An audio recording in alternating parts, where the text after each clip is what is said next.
Hey guys, welcome back to Super Switch U. Today there's a couple things I'd like to talk about that's happened over the last few days. Nothing like news related specifically, but one of those is going to involve the Donkey Kong Bananza demo that is circling stores right now, and the other involving a new game because I did some more trading with some places and tracked one of these down. And so we're going to look at what all comes in that, and I'm going to talk about it. Talk about the game and Switch 2 Edition cartridges and what those actually do, some of the cool perks of that, and maybe a downside or two. I'm not sure how much of a downside you'd really call some of this. So let's go ahead and just jump in. Donkey Kong Bananza has demos that are now playable in certain stores. Most of the places it was circling was Targets. However, went into my local Best Buy the other day, which is Midwest City.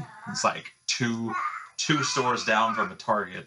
So I went in there to look to see what kind of Switch 2 games they had in stock, what was left and whatever, which unfortunately they keep all of their Switch 2 games behind the counter, so you have to like ask for whatever Switch 2 games that you want.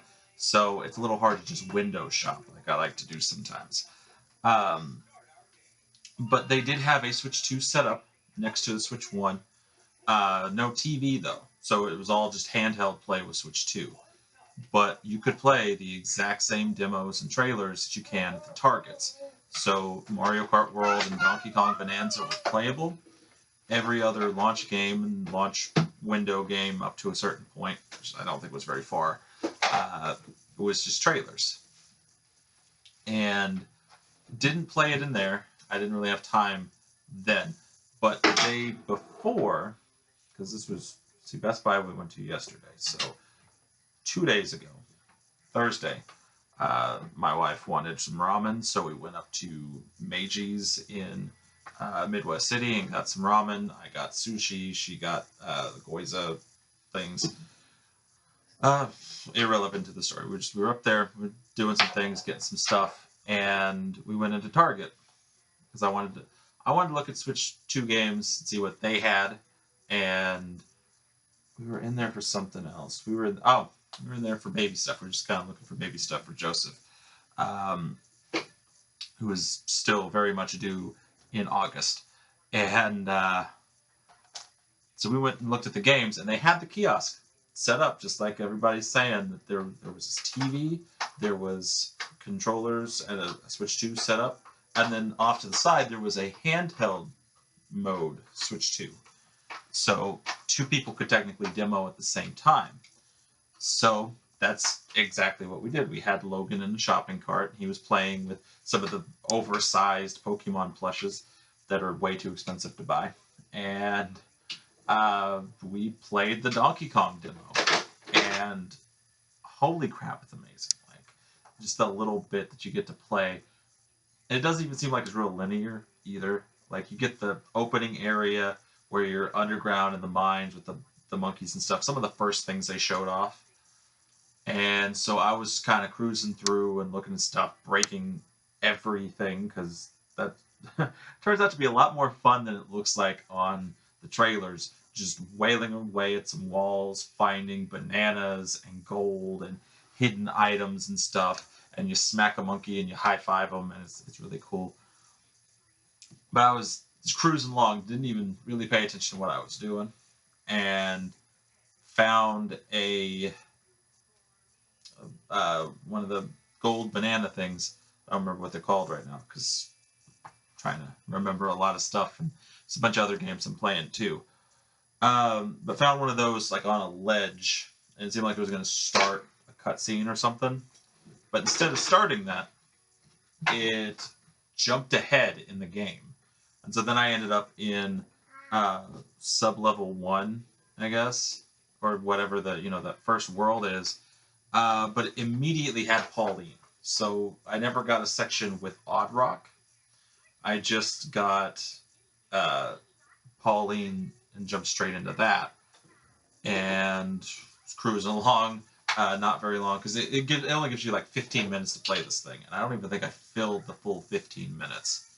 And I found this replica of Void Kong's head. It was like the statue thing. And there was a key-shaped circle on the ground in front of it, and there was a bad guy you had to fight. So I fought this guy. You had to like break off a special rock and hit him with it. And as soon as I beat him, he handed me the key to bust open that Void Kong statue, and it opened up a hole in the ground to continue on. So I jumped in it because I was curious. It took me to like sub-level 101 or something, and then it ended the demo. So I didn't even get my full 15 minutes, but didn't even need it because I'm like way more excited for Donkey Kong after playing that than I was before. And it's going to be so hard to wait. How long is it from now? Let me open up a calendar real quick. Let's see. March, July. So 17th. 2.5 weeks. Jeez, 2.5 weeks. That's going to be rough. It's going to be a rough 2.5 weeks. But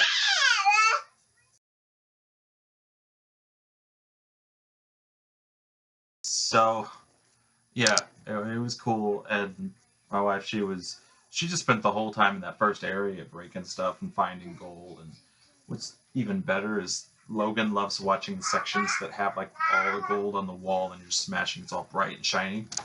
Loved watching that. Like, he stopped playing with his Pokemon long enough to watch that. So it might be easier to actually play this game with him with all those sections. So that's cool. Cool bonus there. But if you guys get the chance to go into a Target or a Best Buy and demo Donkey Kong Bananza, it's absolutely worth it. Even if you only get like a few minutes to kind of touch the game, that's all you need to know that you want this thing and to have a fun time with it, however long you can stand there and play that demo. It's worth it. So I guess that's really all I got to say on the Donkey Kong part. Just, once that comes out, we will do a lot more discussion on Donkey Kong. I feel like there's a lot to go over with that. So moving on to Rune Factory, Guardians of Azuma, and Switch 2 editions, because this is actually my first Switch 2 edition game. Because I've only got, we have 3 digital titles, which is the Hogwarts Legacy, Split Fiction, and Switch 2 Welcome Tour. And then we've got 2 regular physical games, which is Mario Kart World and Cyberpunk. 1 game key card, which I really wish wasn't, because I'm actually really enjoying Street Fighter, believe it or not. I just, it would be so much better to just pop it on, I think, than put in the cartridge that doesn't mean anything. But still like an amazing game, though. So this is the first Switch 2 edition we got. When you're thinking to Switch 2 editions as far as like cartridges and not downloads and upgrade packs, there are 3 of them available at this point in time. And that's Rune Factory, and then the 2 Legend of Zeldas, Breath of the Wild and Tears of the Kingdom. And I've thought about it. I've thought about just, pulling the trigger on at least one of them, trading in the Switch 1 version to get Switch 2 edition. It is a hard amount of money to come up with, especially when I know I probably won't touch it right away because I've already beat those games. So if I was to touch any of them, it would probably be Breath of the Wild, because it's now been closer to 5 years since the last time I played it. So hard to make that call. But this actually has turned out to be kind of a difficult one to find, at least if you are around the Oklahoma City area. For specifically East Side Oklahoma City, Shawnee area. I've looked at Walmart Shawnee, Walmart Chandler, Choctaw Walmart, Midwest Cities Walmart.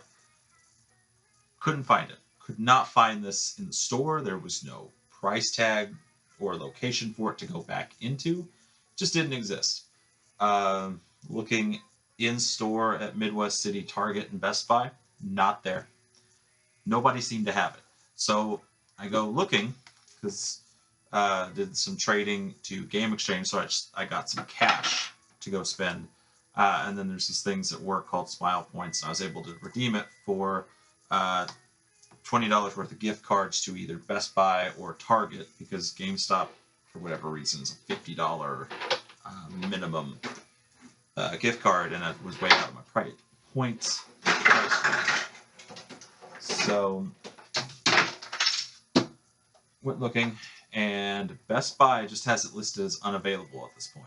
So you can't even order it, and definitely doesn't let you look for stores that have it.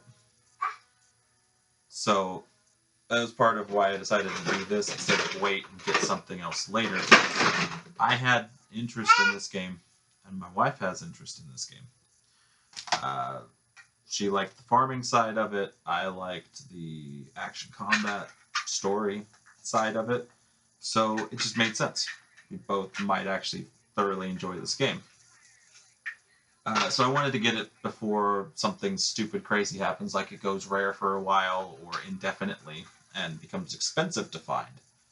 I just went ahead and pulled the trigger, used those $20 gift cards, made it $50, $55 after tax, and used that trade money towards it. Had to go to Edmond Target to get this thing. There was very few locations that had this. It was either going to have to go to Norman, Yukon, Edmond, like West Side OKC Targets. All of them only had one in stock, according to the website. So I took the only copy that was at Edmond. So if you guys are in that area and you were wanting it, sorry, you might have to drive a little bit further for this game.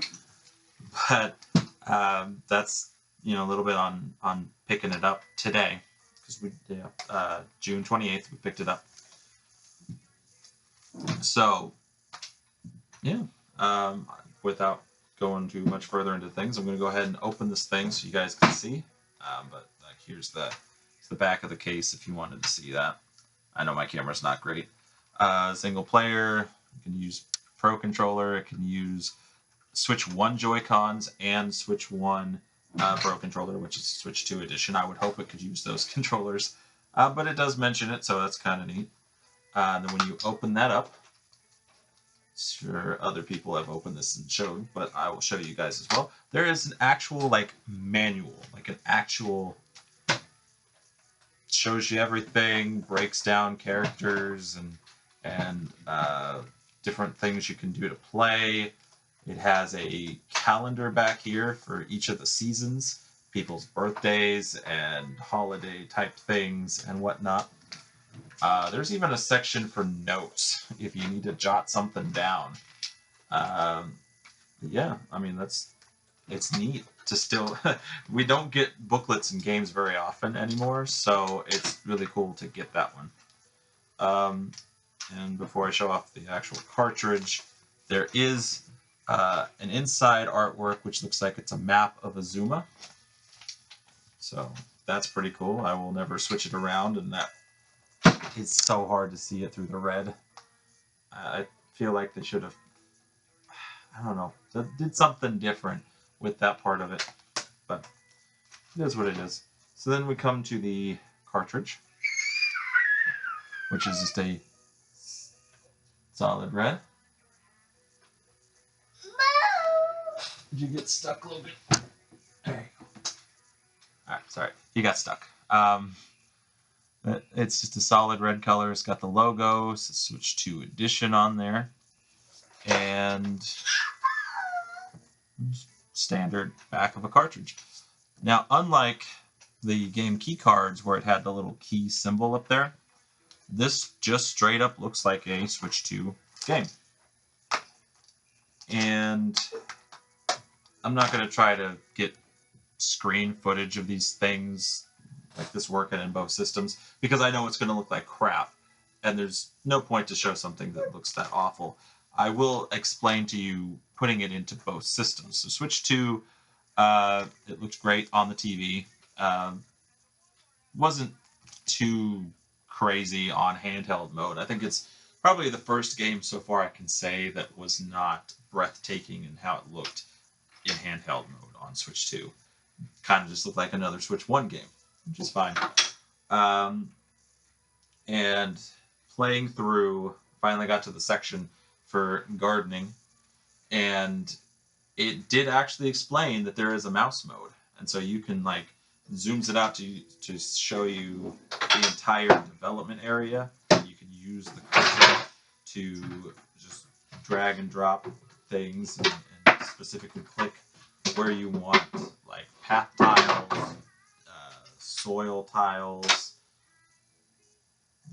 specific vegetations and stuff, all of that to go in like very specific detail, which I actually might use because it seems much more effective than walking up to a space and pushing a button and doing the animation and stuff. Which there's nothing wrong with that specifically, but sometimes you're not so accurate with the square that you're on. And if you accidentally hit the thumbstick when you go to push the button, it's going to try to do that in the wrong space, and you got to start it over. And it would be nice to have some accuracy in this. So it's a nice additional feature and something that does make Switch 2 Edition better. Other than that, the way it looks on TV, not a whole lot to the Switch 2 Edition, which is fine. It's only a $10 difference between copies. But here's the thing that just really kind of makes these a little more special, the Switch 2 editions. Save data backup, which you can do with Switch Online memberships. It will move between Switch 1 and Switch 2 so easily. Like, it's unreal.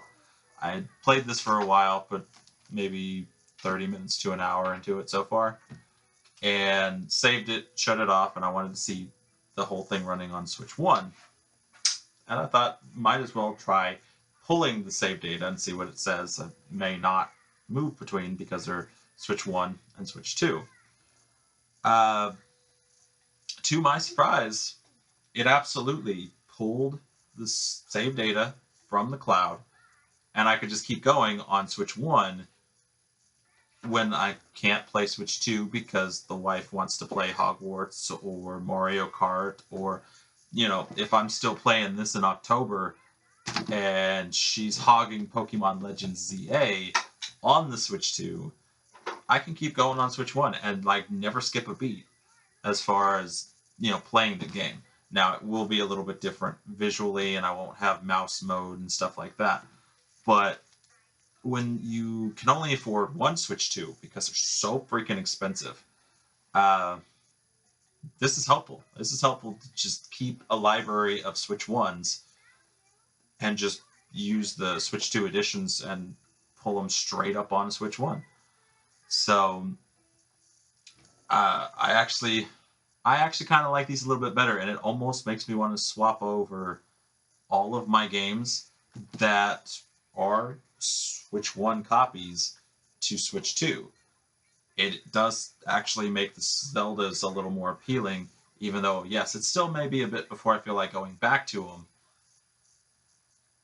It would be great to be able to switch so seamlessly between the two. But especially when I got one little one here and one on the way, and the Switch 2 lifetime might go on for 7 or 8 years like the Switch 1.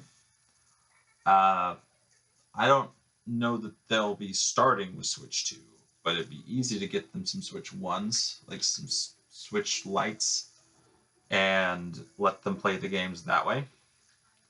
So having the Switch 2 edition, they can still play that game and play it on there, or stuff like Game Share works to do that, which I don't believe this has, since it has no multiplayer. But I think Mario Party Jamboree is going to have Game Share, which we've got it pre-ordered. So I will definitely talk about that July 24th, I think was the release date on that. So if you want some details on that and more information that's not getting shared, I will absolutely talk about that when it comes out too. Uh, Kirby and the Forgotten Lands will probably end up having something like that. So yeah, unlike the game key cards, Switch 2 edition, I'm liking it. Like it is very appealing to get those. So Metroid Prime 4, when I figure out how to pay for it, I'm gonna get it. It's gonna be worth it. Uh, Hopefully they do that with some other titles too. Which I get, they're like using these things to pad out the calendar year as far as, you know, you might not always have a Switch 2 release. Throw a Switch 2 edition out there. That's fine. Like I'll do that for a few of these at least. I can't do a full review on Rune Factory because I have only just started and barely scratched the surface on it. What I can say though is it does have some weird pacing at the beginning. It's a lot of cutscenes, a lot of dialogue, and things that you feel like should have been first before you start finding out about the dragons and the goddess and saving the village and all that kind of stuff. You would think that you'd do the simple things like chores and farming and resurrecting plants. But they did the resurrecting plants right there in the middle. Farming's very far in. You go through a lot of talking first. And they do a lot of character introduction and story development so early on. I mean, it'd be enough to try to catch you for sure, but it just seems like they're rushing it to get to some stuff that's gonna like grind with the gardening stuff and collecting runes and refilling your runes. I don't know. I haven't even really got to combat yet at all. And like I said, I've done maybe 30 minutes to an hour. I think we've been home for at least an hour, so probably an hour's worth of gameplay, and I still haven't fought anybody. There's a cutscene with some people fighting a dragon, but I didn't get to do any of that. So I don't know. We'll see. So when I get some more time into this, I will come back with a full review and let you guys know. I just wanted to talk about the Switch 2 editions now that I can. And also the Donkey Kong demo, because that's been on my mind since we played it a couple days ago. And we are in for a very, very good game with that. So definitely go check out the demo. If you've got a Switch 2, I would say pick it up while you can find it. And if you can't find it, hunt for it. I don't know that that's going to be an easy one to find if it's already struggling to be in the stores now, which is kind of sad because it's a true physical, and they put a lot of effort into this thing, even if it seems like at times it doesn't have a clear direction with where it's going. So, but if you can't get the Switch 2 one, the Switch 1 version I found at every Walmart, and the upgrade pack is $10, so you're still spending the same amount of money. Just won't have the nice red cover, and I'm sure the booklet's probably still in there, but you'd be able to see that nice map a little bit better in the Switch 1. It'll do the same thing. So that's all I got for you guys today. Let me know what you think. If you are excited for Donkey Kong, if you have tried out the demo and you have your own thoughts on it, definitely put that in the comments below and we will discuss that as well. If what I've said so far on Rune Factory or just Switch 2 editions have piqued your interest, or if you're just like, no, this is kind of weird, we already have backwards compatibility, so there's no point, put it in the comments. Let's talk about it. We could talk about most things, but I mean, if you're not giving me something to work with, I may not respond to it. In like the last video or one of the last ones, somebody was just, I don't know, I guess trying to drop some hate and saying I was whining too much about game keycards. But that's all they said. It's like, I don't know what to say back to you, so you're probably not going to get something back. Use some detail. Use some more words. Get a dictionary or a thesaurus. Something, man. Like, but like I said, if you're here for a good time, a nice conversation, discussion about Switch 2, Switch 1, any other consoles, I'm here to talk about it. So let's do that. And hit that like button, subscribe, and I will see you guys next time.